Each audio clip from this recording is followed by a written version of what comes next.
আমি নৌরিন আহমেদ অনার্স দ্বিতীয় বর্ষে পড়াশোনা করছি ইতিহাস নিয়ে। কিন্তু ইদানিং আব্বু মানে আবদুল্লাহ আল মামুন সাহেবের একমাত্র পাগলামি হলো আমার বিয়ে দেওয়া।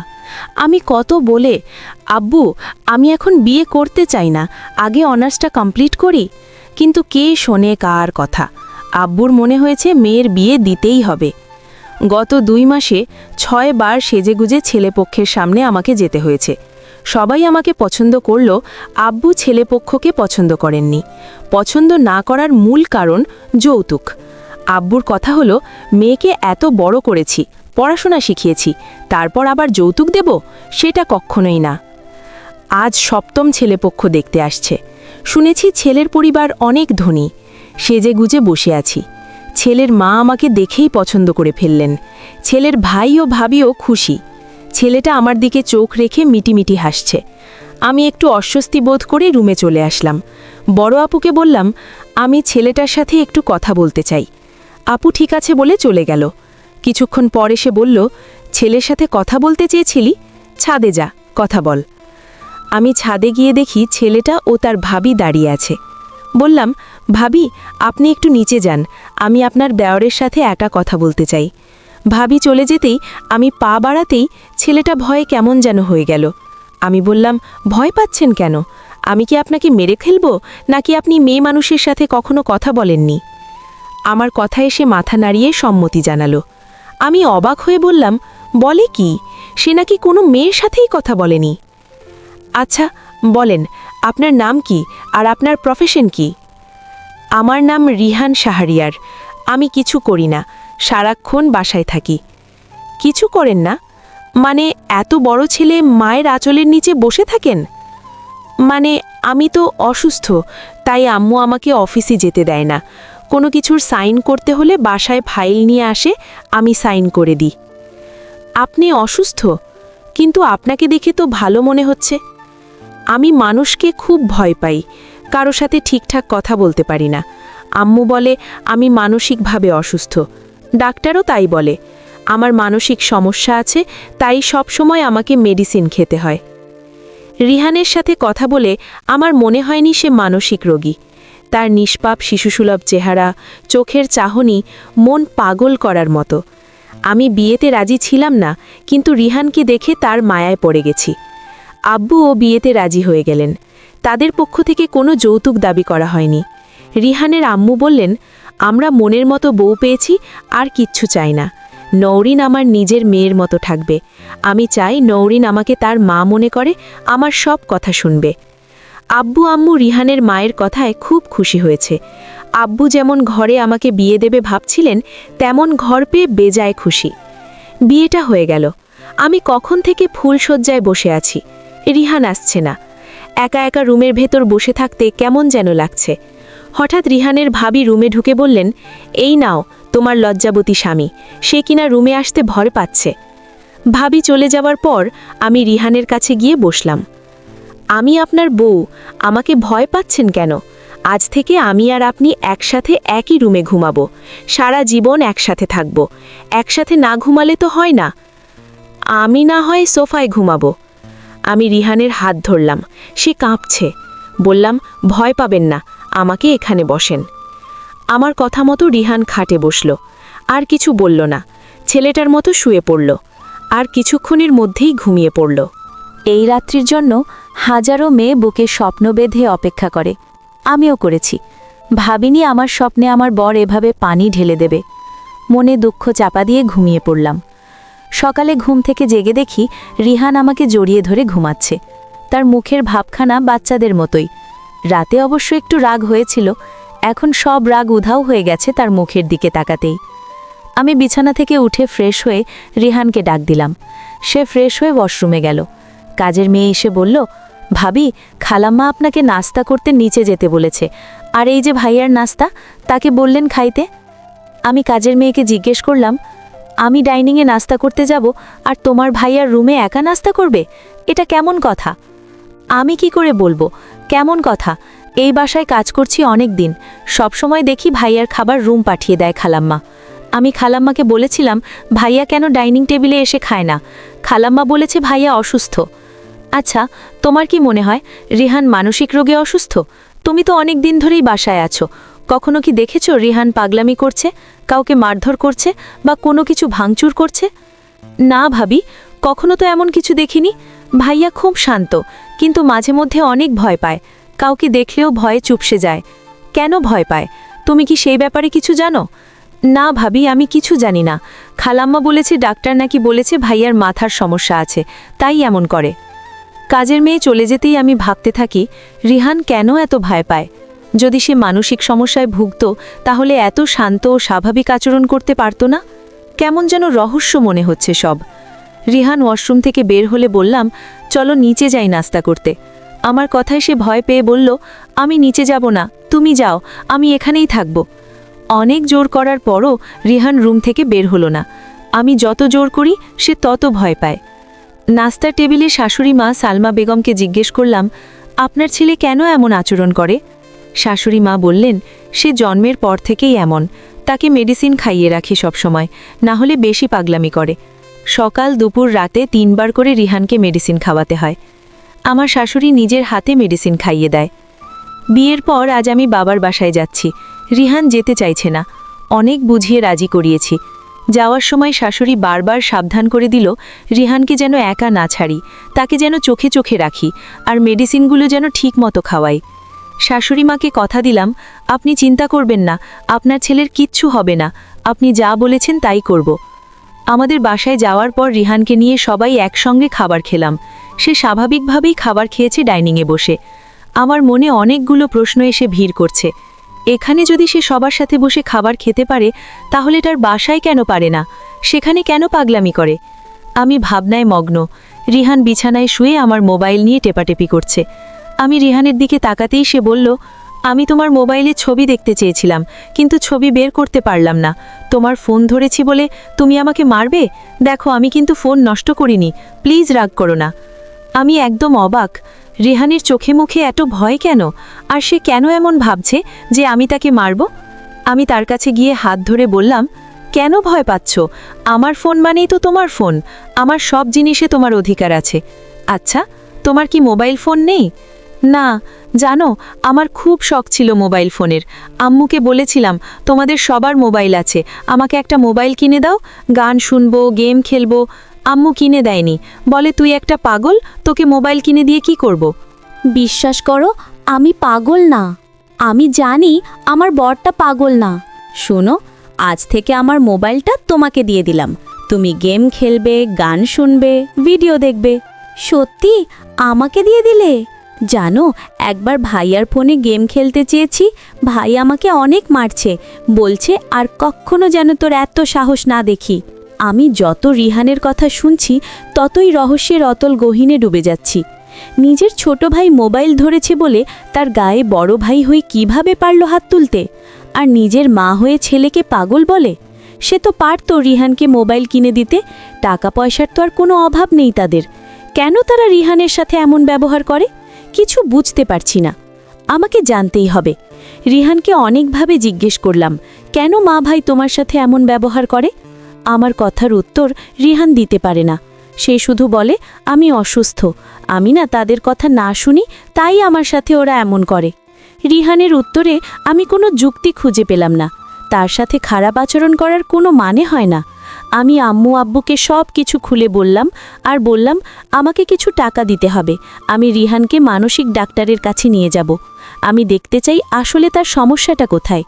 পরের দিন সন্ধ্যায় রিহানকে নিয়ে গেলাম মানসিক রোগ বিশেষজ্ঞ ডক্টর ফারহান হোসেনের চেম্বারে। ডাক্তার রিহানকে দেখে রিহানের সাথে কথা বলে আমাকে জানালেন, শোনেন, আমার মনে হয় আপনার স্বামীর মানসিক সমস্যা নেই, কিন্তু আপনি বলছেন সে ভয় পায় আর তার কোনো কথা মনে থাকে না। এটা কেন হচ্ছে বুঝতে পারছি না, তাই কিছু টেস্ট দিচ্ছি, করিয়ে আমাকে রিপোর্টগুলো দেখান। ডাক্তারের পরামর্শ অনুযায়ী টেস্টগুলো করালাম। 2 ঘন্টা পর রিপোর্ট পেলাম। রিপোর্ট দেখে ডাক্তার বললেন, মিস্টার রিহানের মানসিক কোনো সমস্যা নেই, তার মস্তিষ্ক সুস্থ স্বাভাবিক, তার ব্লাডে একটু সমস্যা পাওয়া গিয়েছে, তার অনেক দিন যাবৎ তাকে ড্রাগস জাতীয় মেডিসিন সেবন করানো হয়। ডাক্তারের কথা শুনে আমি ওষুধগুলোর নাম বললাম যেগুলো রিহানকে খাওয়ানো হয়। ওষুধের নাম শুনে ডাক্তার ফারহান হোসেনের চোখ বড় বড় হয়ে গেল। মিসেস নরিন, আপনি কি বলছেন? আপনি যে মেডিসিনের নামগুলো বললেন সেই মেডিসিনগুলো মানুষের জন্য খুবই ক্ষতিকারক। এই ওষুধ বেশি দিন সেবন করলে মানুষ মানসিকভাবে ভারসাম্যহীন হয়ে যায়। এই ওষুধের প্রভাবে মস্তিষ্ক ক্ষতিগ্রস্ত হয়, অবশেষে পাগলে পরিণত হতে হয় সেবনকারীকে। ডাক্তারের কথা শুনে আমার মাথায় আকাশ ভেঙে পড়ার উপক্রম। কোনোভাবেই ভাবতে পারছি না আমি কিসের জন্য বা কী কারণে মা হয়ে ছেলেকে পাগল বানিয়ে রেখেছে। আমি ডাক্তার ফারহান হোসেনকে বললাম, এখন রিহানকে সুস্থ করে তুলব কিভাবে?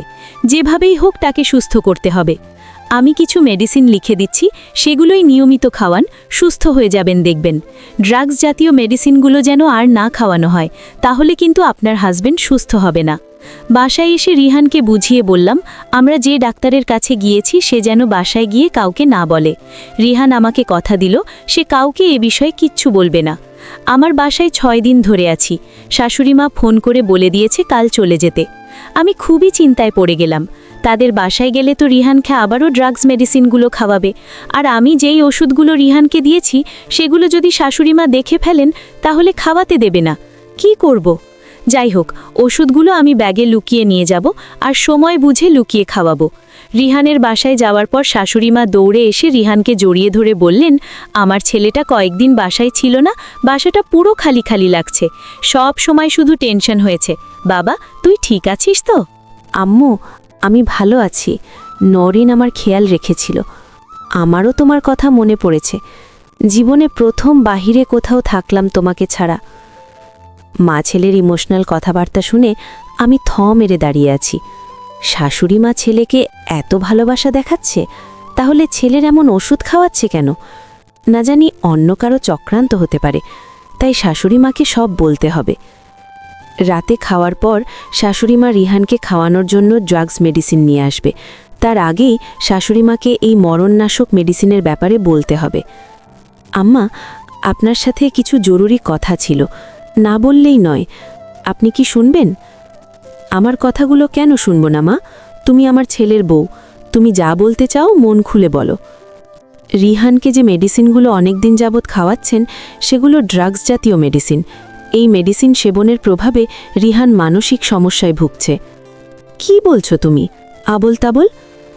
আমি, রিহানের মা, আকিব আর সাবরিনা, রিহানের ভাই ভাবি, এখানে কেউ রিহানের পক্ষে না। ডাক্তার অনেক পরীক্ষা নিরীক্ষা করে এই মেডিসিন খেতে দিয়েছে, আর এই মেডিসিন খেয়েই রিহান ভালো আছে, না হলে পাগলামি করত। মা, আপনি বিশ্বাস করছেন না তো? ঠিক আছে, আমি আপনাকে শহরের নামকরা মানসিক ডাক্তার ফারহান হোসেনের কাছে নিয়ে যাব। আপনি নিজের কানে শুনে আসবেন এই মেডিসিনটা কতটা ক্ষতিকারক। এই মেডিসিনের জন্যই রিহান মানসিকভাবে অসুস্থ। কথাগুলো বলে আমি শাশুড়ি মায়ের রুম থেকে বেরিয়ে আসতে পা বাড়াতেই শাশুড়িমা আমার হাতটা ধরে ফেললেন। কেন হাত ধরল বুঝে উঠতে না পারার আগেই শাশুড়িমা বলতে শুরু করলেন, দেখো নওরিন, আমি যখন তোমাকে বিয়ের জন্য দেখতে গিয়েছিলাম তখন তোমাকে আমি বলেছিলাম আমার সব কথা তোমাকে শুনে রাখতে হবে। কি কথা রাখতে হবে বলুন? রিহানকে যে মেডিসিন খাওয়াচ্ছি সেগুলো রেগুলার খাওয়াতে হবে। এই মেডিসিন যাই হোক, তুমি কাউকে এই ব্যাপারে কিচ্ছু বলবে না। তোমাকে আমি বিয়ে করিয়ে আনছি, তুমি আমার কথা শুনবে। আশা করি তোমার ভালো হবে। আর যদি বাড়াবাড়ি করো আমাদের কিছুই করতে পারবে না, বরং তোমার নিজেরই ক্ষতি হবে। আপনি মা হয়ে ছেলের জীবন শেষ করে দিচ্ছেন, আবার বলছেন আমাকে আপনার সাথে হাত মেলাতে। রিহান আমার স্বামী, তার কোনো ক্ষতি আমি চাইব না। আর বললেন আমার ভালো হবে। কি ভালো হবে বলেন শুনি? তুমি আমার কথা মতো চললে বসুন্ধরায় আমাদের জমির প্লট আছে, সেটা তোমার নামে লিখে দেব। সেই জমির বাজার দর প্রায় 50 লক্ষ টাকা। তুমি চাইলে আরও টাকা দেব। আচ্ছা দেবেন বুঝলাম, সেই জমি তো রিহানের, তার জমি আমাকে দেবেন, আর তার জীবন নষ্ট করতে আপনি কি সত্যি রিহানের মা? ভাবতেই অবাক লাগছে। আমার কথা রাখবে কি, হ্যাঁ কি না বলো? আমি ভয় পেয়ে গেলাম। শাশুড়ি মায়ের রুক্ষ মূর্তিরূপ দেখে বুঝলাম এই মহিলা যা খুশি করতে পারে, নিজের জন্য হয়তো আমাকে মেরে ফেলতে পারে। তার কথা না মানতে চাইলে আমি রাজি হলাম তার প্রস্তাবে। বললাম আমাকে জমিটা লিখে দিতে হবে, যদি দেন আপনার সব কথা রাখব। শাশুড়িমা বললেন অবশ্যই লিখে দেব। আমি রুম থেকে গিয়ে দেখি রিহান মোবাইলে আমার পিকচার দেখছে। আমাকে দেখে হাসি হাসি মুখ করে বলল, যেদিন তুমি খুব সুন্দরী, ঠিক যেন পরীর মতো। তুমি পরী দেখোনি? তবে কিভাবে জানলে? আমি পরীর মতো সুন্দরী দেখিনি, কিন্তু শুনেছি পরীরা খুব সুন্দরী হয়। তুমি সুন্দরী, তাই আমার চোখে তুমি পরীর মতো সুন্দরী। আজ প্রথম রিহানকে ভালো করে দেখেছে মনে হয়। আমি তাকে বললাম, আমি সুন্দরী না, পচা সুন্দরী। হলে আমার বর আমাকে ভালোবাসত, আদর করত। আমার কথা শুনে রিহান কি যেন ভাবল। সে আমার কাছে এসে হাত ধরে বলল, সত্যি নরিন, তুমি খুব সুন্দর, আমি তোমাকে ভালোবাসি। তুমি তো জানো আমি অসুস্থ মানুষ দেখে ভয় পেতাম, কিন্তু এখন আর ভয় পাই না তেমন। তুমি যদি আমার পাশে থাকো, আমি সুস্থ হয়ে যাব। রিহানের মুখে এমন কথা শুনে আমার চোখে জল চলে এসেছে। আমি তাকে জড়িয়ে ধরলাম। রিহান আমার স্পর্শ পেয়ে কেঁপে উঠল। তার হাত দুটো আমার পিঠের উপর রেখে আমাকে শক্ত করে চেপে ধরল তার বুকের সাথে। রিহানের শরীরের স্পর্শ আমাকে করেছে এতদিনের অপেক্ষা আজ হয়তো পূর্ণ হবে। দরজায় নক করার শব্দ শুনে আমরা দুজন দুজনকে ছেড়ে দিয়ে উঠে দাঁড়ালাম। শাশুড়িমা আসছে রিহানকে মেডিসিন খাওয়াতে। আমার কলিজা ফেটে যাচ্ছে। আমি পারছি না আমার স্বামীকে রক্ষা করতে। শাশুড়িমা চলে যাওয়ার পর রিহান আমাকে বলল, নরিন, আমি তো ভালো হব না এই ড্রাগস মেডিসিন খেলে। অবশ্যই তুমি ভালো হবে। শোনো, আমি তোমাকে যা বলছি তুমি তাই করবে। আমরা যখন তোমাকে মেডিসিন খেতে দেবে, তুমি মুখে পানিটা নিয়ে পানিটা গিলে ফেলবে, তারপর ট্যাবলেটগুলো মুখে দেবে। ট্যাবলেটগুলো জিভের নিচে রেখে আবার পানি খাবে, যেন আম্মা বুঝতে না পারে। সেদিনের পর থেকে আমার কথা মতো রিহান অভিনয় করে যাচ্ছে। আমি শুধু ওষুধগুলো নিয়ে আসছি, সেগুলো নিয়মিত খাওয়াচ্ছি। রিহান এখন আগের থেকে অনেক নর্মাল, কিন্তু আমি রিহানকে সাবধান করে দিয়েছি সে যেন বাসার সবার সাথে আগের মতো ব্যবহার করে। তারা যেন মনে না করতে পারে তাদের দেখে রিহান ভয় পায়। বিয়ে হয়েছে 1.5 মাস, এখনও শারীরিক সম্পর্ক হয়নি। কি করে হবে? আমি চাইলেই তো আর হবে না, রিহানেরও তো চাইতে হবে। আমাদের মধ্যে দুজন দুজনকে জড়িয়ে ধরা, এটুকুই হয়েছে। ঘুমের মাঝে অনুভব করলাম আমার পেটের ওপর রিহানের হাত। আমি চোখ খুলে চেয়ে দেখি রিহান ঘুমায়নি, কেমন ছটফট করছে। কি হয়েছে জানতে চাইলাম। কিছু না বলে রিহান আমাকে জড়িয়ে ধরল। তার বুকে আমার সারা শরীর শিহরিত হয়ে গেল। আমার এতদিনের স্বপ্ন আজ রিহান সত্যি করে দিল। রিহানের জন্য ডক্টর ফারহান হোসেন যে মেডিসিনগুলো দিয়েছিলেন সেগুলো প্রায় শেষ। আমার তো আবার ডাক্তারের সাথে দেখা করতে হবে, কিন্তু কি করে যাব? শাশুড়ি মাকে বললাম, অনেক দিন যাবৎ বাসায় যাইনি, আব্বু আম্মুকে খুব দেখতে ইচ্ছে করছে। আচ্ছা, বিকেলে ড্রাইভার তোমাকে দিয়ে আসবে, কাল সকালে নিয়ে আসবে। আপনার ছেলেকে সঙ্গে নিয়ে যায় না? তার দরকার নেই, তুমি একাই যাও। বিকেলে আমি বাসায় গেলাম, ড্রাইভার আমাকে দিয়ে আসলো। সন্ধ্যার সময় আমি আব্বুকে নিয়ে ডাক্তার ফারহান হোসেনের কাছে গেলাম। এই 1.5 মাসে রিহান অনেকটা সুস্থ হয়ে গেছে শুনে আগের দেওয়া ওষুধগুলোই নিয়মিত খাওয়াতে বললেন। আমি 2 মাসের ওষুধ কিনে নিলাম। পরের দিন সকাল 11টায় ড্রাইভার এসে হাজির আমাকে নিয়ে যাওয়ার জন্য। আমি শাশুড়ি মায়ের মন রাখতে তার সব কথা শুনে চলি। আমার উপর শাশুড়ি মায়ের অনেকটা বিশ্বাস জন্মে গেছে। আজ সকালেই রিহানের ভাইয়া রিহানের কাছে আসলো একটি ফাইলে সাইন করাতে। রিহান ফাইলটা সাইন করে দিল। আমি কাছেই ছিলাম, উকি মেরে দেখলাম 60 লক্ষ টাকার ডিল। ভাইয়া চলে যেতে রিহানকে জিজ্ঞেস করলাম, সাইন তোমাকে করতে হয় কেন? আম্মু আছে, ভাইয়া আছে, তারা থাকতে তুমি কেন সাইন করো? মানে বুঝলাম না। আব্বু মারা যাওয়ার পর থেকে সব কিছুর সাইন আমাকেই করতে হয়। সব কিছুর মালিক আমি। আম্মু ভাইয়া থাকতে সব কিছুর মালিক তুমি কি করে হলে? মাথায় কি কিছুই আসছে না? তুমি কিছু জানো? জানলে প্লিজ আমাকে বলো। আমি মনে করতে পারি না। তুমি তো জানো আমার অতীত স্মৃতি মনে নেই। একবার আব্বাস আলী চাচা আমাকে বলেছিল, এই সব সম্পদের মালিক তুমি, এই বাসা, অফিস, ব্যবসা সব তোমার। আম্মু চাচার কথা শুনে ফেলে, চাচাকে মেরে বাড়ি থেকে বের করে দেয় আর বলে, কখনো যদি রিহানের আশেপাশে তোকে দেখি, চোর বলে পুলিশে দেব। আচ্ছা, তুমি কি জানো চাচা কোথায় থাকে? মনে নেই, কিন্তু আমি মনে করব। যখন মনে পড়বে তখন তোমাকে জানাবো। রিহান গম্ভীর মুখে ভাবতে শুরু করে দিল। আমি বুঝতে পারলাম রিহানের জীবনের সাথে কোনো অজানা রহস্য জড়িয়ে আছে। আব্বাস আলী চাচাকে খুঁজে পেলেই এই রহস্যের জট খুলবে। মাঝরাতে রিহান আমাকে ডেকে বলছে, নরিন, তাড়াতাড়ি ওঠো, আমার মনে পড়েছে আব্বাস আলী চাচা কোথায় থাকে। হ্যাঁ জান, বলো, তোমার যা যা মনে পড়ে সব বলো। আমি তখন শিখছি পড়ি। সম্ভবত চাচা একদিন আমাকে তার বাসা দেখাতে নিয়ে গিয়েছিল, বস্তিতে। অনেক দিন হয়ে গেল, সেখানেই চাচা আছে কি না? যে করেই হোক চাচাকে খুঁজে বের করতে হবে, যদি সে বেঁচে থাকে। চাচাকে খুঁজে বের করতে হলে হাতে কয়েকদিনের সময় নিয়ে যেতে হবে। শাশুড়ি মাকে বললে একদিনের জন্য বাবার বাসায় যেতে দেবে? একদিনে তো চাচাকে খুঁজে নাও পেতে পারি। আব্বুকে ফোন করে বললাম, শাশুড়ি মাকে বলতে হবে আমার মা অসুস্থ, তাই আমি যেন কয়েকদিন আম্মুর কাছে গিয়ে থাকি। সেখানকার কথা অনুযায়ী আব্বু আমার শাশুড়িকে ফোন দিয়ে বলল আমার মায়ের অসুখের কথা। শাশুড়ি 7 দিনের জন্য বাবার বাসায় যেতে দিল। রিহানকে সাথে করে নিয়ে যেতে চাইলাম, শাশুড়িমা রাজি হলো না। যাওয়ার আগে রিহানকে বলে গেলাম সাবধানে থাকতে আর তাদের সাথে ভালোভাবে অভিনয় করতে। তারা যেন কোনোভাবেই বুঝতে না পারে রিহান এখনও সুস্থ। 7 দিন রিহানকে ছেড়ে থাকব শুনে রিহানের চোখে পানি দেখা যাচ্ছে। নৌরিন, তুমি আমাকে একা রেখে যাচ্ছ? আমার খুব কষ্ট হচ্ছে। এই কয়দিন তোমাকে ছেড়ে থাকব কিভাবে? তুমি ছাড়া তো কেউ আমাকে ভালোবাসে না। আরে পাগল, কাঁদছো কেন? আমি কিসের জন্য যাচ্ছি তুমি তো জানো। চাচাকে খুঁজে পেলে 2-4 দিনের মধ্যেই চলে আসব। অনেক বুঝিয়ে রিহানকে শান্ত করে আমি চলে আসলাম। বাবার বাসায় এসে পুরো ঘটনা আব্বু আম্মুকে বললাম। সব শুনে আব্বু বলল, কাল সকালেই আমরা বস্তিতে যাব। সকালে নাস্তা করে আব্বু আর আমি বেরিয়ে পড়লাম নারায়ণগঞ্জের ফতুল্লার উদ্দেশ্যে। বস্তিতে গিয়ে অনেকের কাছে জানতে চাইলাম আব্বাস আলী নামে কাউকে চেনে কিনা। কারোর কাছ থেকে জানতে পারলাম না। আব্বু বলল, অনেক দিন আগের কথা, হয়তো আব্বাস আলী অনেক আগে এখান থেকে চলে গেছে, তাই কেউ খোঁজ দিতে পারছে না। আব্বুর যুক্তি আমি মেনে নিতে পারছি না। কেউ না কেউ তো আব্বাস আলী চাচার কথা মনে রাখছে। দরকার হলে পুরো বস্তির ঘরে ঘরে গিয়ে খুঁজব। সকাল 10টায় আসছি, বিকেল পর্যন্ত খুঁজলাম। আব্বু বলল, চল আজ বাসায় চলে যাই, কাল আরেকবার এসে খুঁজে দেখব। সেখান থেকে চলে আসলাম। হাজারো চিন্তা ঘুরপাক খাচ্ছে আমার মাথায়। যদি চাচাকে খুঁজে না পাই তাহলে কি হয়? কিসের জন্য হয়েছে? রিহানকে মা পাগল কেন বানিয়ে রেখেছে? কিছুই জানতে পারবো না। রাতে তেমন ঘুম হলো না। চাচাকে না পাওয়ার চিন্তায়, রিহান আমাকে ছাড়া কেমন আছে সেই চিন্তায়। যাওয়ার সময় রিহানের ছলছল চোখে তাকিয়েছিল।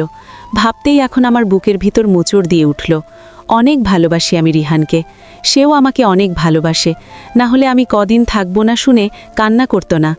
রিহানকে দেখলে যে কারোর মায়া হবে, কিন্তু তার নিজের ফ্যামিলির লোকেরা তার সাথে কেন মানসিকভাবে অত্যাচার করে? কি কারণ? কি অপরাধ করেছে রিহান? চাচাকে পেলে সব জানা যাবে না? ঘুমিয়ে রাতটা পার করলাম। সকাল হতেই আব্বুকে বললাম, নাস্তা করে তাড়াতাড়ি চলো, বস্তিতে যাব। আরে মা, এত পাগল হচ্ছিস কেন? যাব তো আমরা, আব্বাস আলীকে অবশ্যই খুঁজে পাব। আব্বুর কথা শুনে চিন্তা ছেড়ে দিলাম। আব্বু তো ঠিকই বলেছে। বস্তির প্রতিটা ঘরে গিয়ে জিজ্ঞেস করছি। এক লোক বলল, আব্বাস আলী নামে একজন আমাদের বস্তিতে ছিল, সে তো অনেক দিন আগে এখান থেকে চলে গেছে। তার এক আত্মীয় আছে, ওই যে রাস্তার মোড়ে দোকান, সেখান থেকে জানতে পারবেন আব্বাস আলী এখন কই থাকে। লোকটার কথা মতো দোকানে গিয়ে জিজ্ঞেস করলাম আব্বাস আলী চাচার বিষয়। আব্বাস আলী এখান থেকে চলে গেছে প্রায় 5 বছর। আব্বাস আলী বছর 2 আগে আমার কাছে এসেছিল একটি দরকারে। তখন সে বলেছে সে না গ্রামের বাড়িতে থাকে। দোকানদার আঙ্কেলকে ধন্যবাদ দিয়ে আব্বুকে বললাম, আমি বাসায় চলে যাই, তুমি বাস টার্মিনালে গিয়ে 2টো টিকিট কেটে নিয়ে আসো, রাতের বাসে আমরা যাব। রাতে খাবার পর আব্বু আর আমি রেডি হয়ে বাস টার্মিনালে আসলাম। রাত 9টায় বাস ছাড়ল। আমি বরাবরই বাসে উঠলে ঘুমিয়ে পড়ি। আজও ঘুমিয়ে পড়লাম। হঠাৎ করে ঘুম ভেঙে গেল। স্বপ্নে দেখলাম রিহান খুব মনমারা হয়ে পড়ে আছে, খাবার খাচ্ছে না।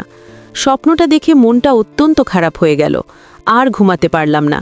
রিহানের মুখ শুধু চোখের সামনে ভাসছে। ভোর 4:30টার দিকে নামলাম। সেখান থেকে রিকশা নিয়ে একজনকে জিজ্ঞেস করলাম আব্বাস আলী চাচার বাসা কোথায়। লোকটা সাথে করে আব্বাস আলী চাচার বাসায় নিয়ে গেল। আমাদেরকে দেখে চাচা অবাক, তিনি অসুস্থ অবস্থায় শুয়ে আছেন। আমি সালাম দিয়ে পরিচয় দিলাম। চাচা, আমি নৌরিন, রিহানের বউ। রিহানকে মনে আছে আপনার, যাকে আপনি ছোটবেলায় দেখাশোনা করছেন? মা, তুমি রিহানের বউ? আমার রিহান কেমন আছে? সে এখন অনেক বড় হয়েছে, সেই ছোট্টবেলায় রেখে আসছি।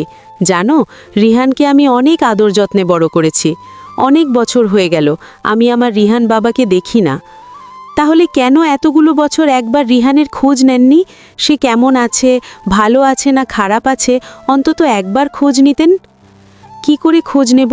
ভয়ে রিহানের সাথে কখনো দেখা করতে পারিনি, আর রিহান বাবাকে তো সালমা বেগম বাসা থেকে বেরই হতে দেয়নি। আচ্ছা মা, এবার তুমি বলো তো আমার খোঁজ পেলে কিভাবে আর কেন আসছো? রিহান আপনার নাম বলেছে। আমাকে আপনি নাকি অনেক কিছু জানেন যা রিহান জানে না। রিহানের অতীতের স্মৃতি মনে নেই, তাই তার কাছ থেকে আমি কোনো কিছুই জানতে পারিনি। আমার মনে একটা প্রশ্ন, কেন আপনারা মা ভাই হয়ে রিহানকে পাগল বানিয়ে রেখেছে? মা কাকে বলছো? মা ওই রাক্ষসী সালমা বেগমকে? সে তো রিহানের কেউ হয় না। চাচা, আপনি কি বলছেন? শাশুড়িমা রিহানের মা না? তাহলে রিহানের মা কোথায়? তাহলে কি শাফিন ভাই আর রিহানের ভাই হয় না? চাচা, আপনি পুরো ঘটনাটা বলুন। রিহান যখন তার মায়ের পেটে, তখন রিহানের বাবা রোড অ্যাক্সিডেন্টে গুরুতর আহত হন। কয়েকদিন হাসপাতালে থাকার পর মৃত্যু হয়। মারা যাওয়ার আগে সমস্ত সম্পত্তি রিহানের মা হাফসা আহমেদের নামে দলিল করে দেন। রিহানের বাবার মৃত্যুর পরে সমস্ত ব্যবসা হাফসা আহমেদ নিজের হাতে সামলায়। হাফসা ম্যামকে ব্যবসার দেখাশোনায় সাহায্য করতেন ম্যানেজার রকিব হোসেন। রকিব হোসেন হল সালমা বেগমের স্বামী আর শাফিনের বাবা। রিহান বাবা যখন 4 বছর, তখন হাফসা ম্যামের 2টো কিডনি নষ্ট হয়ে যায়। অনেক ডাক্তার দেখিয়েছে, আমেরিকাতেও গিয়েছে। ডাক্তার বলেছে শেষ মুহূর্তে সমস্যা ধরা পড়াচ্ছে, তাই আর বাঁচানো সম্ভব না। 3 মাস সময় বেঁধে দেন। হাফসা ম্যামের, আপনি বলছেন রিহানের বাবা অ্যাক্সিডেন্টে মারা গেছে রিহানের জন্মের আগে? রিহান তো বলল সে যখন ক্লাস 9-এ পড়ে তখন তার বাবা মারা গিয়েছে, আর সেই থেকে সব কিছুর সাইন রিহানকে করতে হয়। এটাই বুঝতে পারছি না। রিহানের মা আর বাঁচবে না, এটা শোনার পর উকিল ডেকে এনে সব কিছু রিহানের নামে উইল করে দেন। উইলে লেখা ছিল, আমি আমার সম্পত্তি, অফিস, ব্যবসা একমাত্র পুত্র রিহান শাহরিয়ারের নামে উইল করে দিলাম।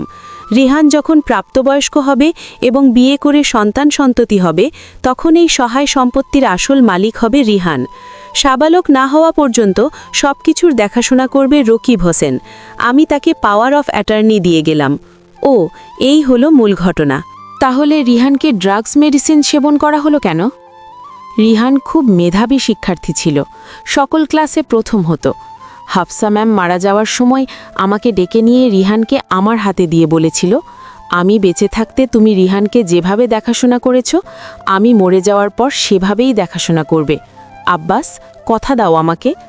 আমি হাফসা ম্যামকে কথা দিয়েছিলাম রিহানকে নিজের সন্তানের মতো আদর যত্নে বড় করব। লেখাপড়ায় রিহান মেধাবী ছিল বলে সালমা বেগমের হিংসা লাগে। শাফিন লেখাপড়াতে ভালো ছিল না।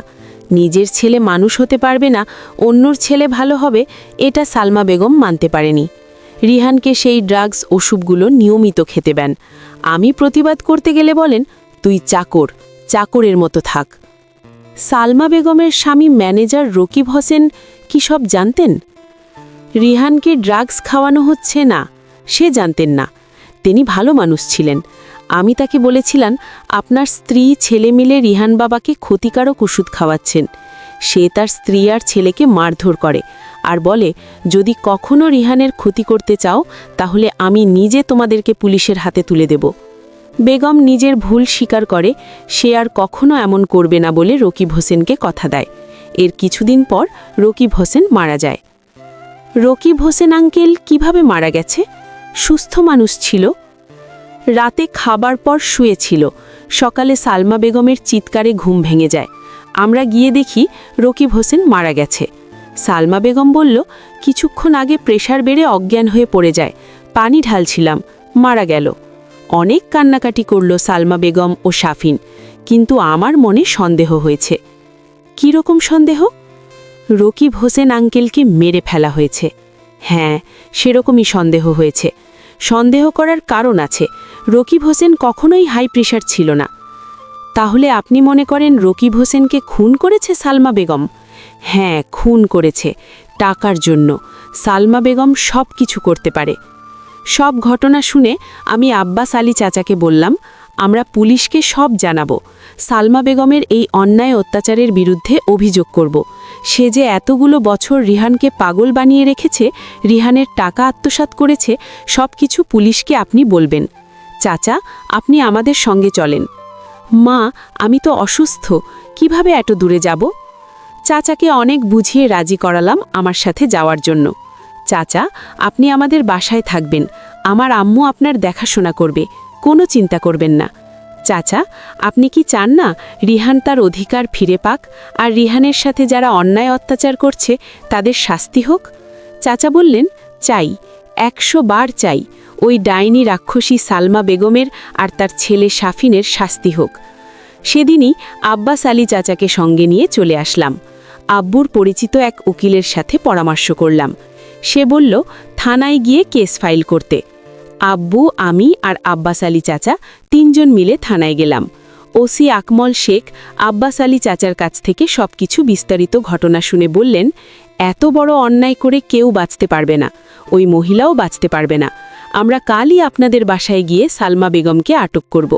তদন্ত করে দেখার পর সে যদি দোষী সাব্যস্ত হয় তাহলে তাকে আইন কঠোর শাস্তি প্রদান করবে। পরের দিন আমি রিহানের কাছে চলে আসলাম। শাশুড়ি মা আমার সাথে রাগারাগি শুরু করে দিল। বলল, তোমার মা নাকি অসুস্থ, তাহলে তুমি ওই গ্রামে গিয়েছিলে কেন?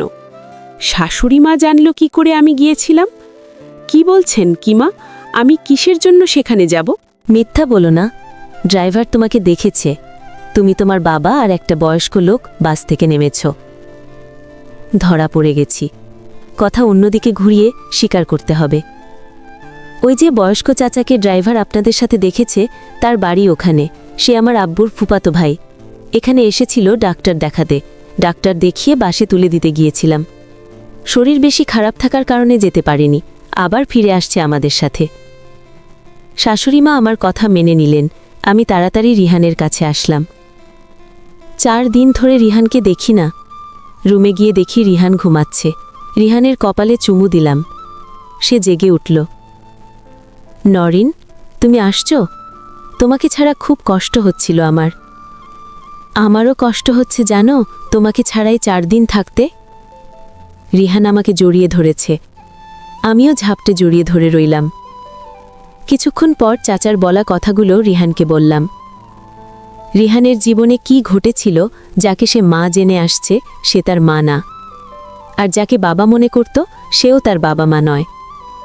তাদের কারোর সাথেই রিহানের রক্তের সম্পর্ক নেই, তার মা বাবা বেঁচে নেই। সবকিছু রিহানকে বললাম। আমার কথা শুনে রিহান স্তব্ধ হয়ে গেছে। রিহান হয়তো কান্না করে দেবে, তার চোখের কোণায় পানি জমে উঠেছে। তুমি মন খারাপ করো না, তোমার পাশে আমি আছি। তোমাকে স্বামী হিসেবে পেয়ে আমি নিজেকে ধন্য মনে করি। আমার কথায় রিহান চোখ মুছে আবার আমাকে জড়িয়ে ধরে বলল, নরিন, অনেক ভালোবাসি তোমাকে। তুমি না হলে আজ আমি পাগল হয়েই থাকতাম। রিহানকে বললাম, আব্বু পুলিশ নিয়ে কিছুক্ষণের মধ্যেই চলে আসবে, সঙ্গে আব্বাস আলী চাচাও আসবে। পুলিশ তোমাকে যা যা জিজ্ঞেস করবে তুমি ঠিকঠাকভাবে উত্তর দিও। আর শোনো, সালমা বেগম কিন্তু খুব ধূর্ত মহিলা। পুলিশের সামনে হয়তো মায়া কান্না শুরু করে দেবে, তুমি তার মায়া কান্নায় গলে যেও না। রিহান বলল, ঠিক আছে, তুমি যা বলছো তাই হবে। পুলিশ নিয়ে আব্বু চলে আসছে। সালমা বেগম পুলিশ দেখে অবাক। ওসি আকমল শেখ সালমা বেগমকে বললেন, আপনার বিরুদ্ধে অভিযোগ আছে আপনি রিহান শাহরিয়ারকে ড্রাগস মেডিসিন সেবন করিয়ে মানসিক রোগী করে রেখেছেন। সালমা বেগম বললেন, আমার বিরুদ্ধে সব অভিযোগ মিথ্যে। আমি কেন আমার নিজের ছেলের সাথে অন্যায় করব? আব্বাস আলী চাচাকে বললেন, স্যার, এই মহিলা মিথ্যে বলছে। সে রিহানের মা না, সে ম্যানেজার রকিব হোসেনের স্ত্রী। রিহানের মা হাফসা আহমেদ রিহানকে 4 বছরে রেখে মারা গেছে। ওসি আকমল সাহেব রিহানের কাছে জানতে চাইল, আপনি বলেন, ও কি আপনার মা নাকি? মা না। ওনার বিরুদ্ধে যে অভিযোগ আনা হয়েছে সেগুলো কি সত্যি? আপনার কি কি সালমা বেগম অত্যাচার করেছেন? ওসির প্রশ্ন শুনে রিহান ঘাবড়ে গেল। পরক্ষণেই বলতে শুরু করল, আসলে আমি জানি না ইনি আমার মা কি মা না। আমার ছোটবেলার স্মৃতি মনে নেই। আমাকে উনি যে মেডিসিনগুলো খাইয়েছেন তাতে আমার স্মৃতিশক্তি অনেক দুর্বল হয়ে পড়েছে। কিন্তু আমি বুঝতে পারি আমার মা হতে পারে না। কোনো মা নিজের ছেলের ক্ষতি চায় না কখনো। তিনি সবসময় শাফিন ভাইয়াকে অনেক আদর যত্ন করেছেন, আমাকে কখনো ভালোবাসেননি। আর আমাকে পাগল বলে অবজ্ঞা করতেন। মা হয়ে এটা কি করে করতে পারত? রিহানের কথা অনুযায়ী সালমা বেগম ও শাফিনকে গ্রেপ্তার করে নিয়ে গেল পুলিশ। আমাদের বিয়ের 10 বছর পূর্ণ হয়েছে। রিহান নিজে থেকে এখন ব্যবসা অফিস দেখাশোনা করে। মাঝে মাঝে আমিও অফিসে গিয়ে রিহানকে হেল্প করি। আমাদের দুজনের ছেলে মেয়ে। ছেলে রিহান, বয়স 7, আর মেয়ে অথই, বয়স 3। রিহান ছেলে মেয়েদেরকে অনেক ভালোবাসে। রিহান এখন সবসময় বলে, নরিন দেখো, পৃথিবীতে আমার আপন কেউ ছিল না, কিন্তু উপরওয়ালা আমাকে মা বাবা ফিরিয়ে দিয়েছেন। আমার 2 সন্তান, আবার আমার মা বাবা এখন আমাদের সাথেই থাকে। রিহান আব্বু আম্মুকে নিয়ে এসেছে। আমি বলেছিলাম শ্বশুর শাশুড়ি মেয়ে জামাইয়ের বাসায় থাকবে, লোকে কি বলবে। রিহান আমার কথা না শুনে নিজে গিয়ে আব্বু আম্মুকে নিয়ে আসে। সে বলে, লোকে যা বলার বলুক, আমি মনে করব আমার শ্বশুর শাশুড়ি আমার নিজের বাবা মা। আব্বাস আলী চাচা মারা গেছেন কিছুদিন আগে। অনেক অসুস্থ হয়ে পড়েছিলাম। রিহান আব্বাস আলী চাচাকে চিকিৎসা করিয়েছেন আমাদের বাসায় রেখে, তবুও ভালো হননি। আমি রিহানের মতো পবিত্র মনের মানুষকে স্বামী হিসেবে পেয়ে নিজেকে ভাগ্যবতী মনে করি। রিহান আমাকে স্ত্রী হিসেবে পেয়েও খুশি। আমি যা বলি, যা চাই, রিহান সবসময় আমার সব স্বপ্ন পূরণ করতে চায়। আমি সৃষ্টিকর্তার কাছে প্রার্থনা করি আমাদের সংসারে যেন সুখ শান্তি চিরদিন অমলিন থাকে।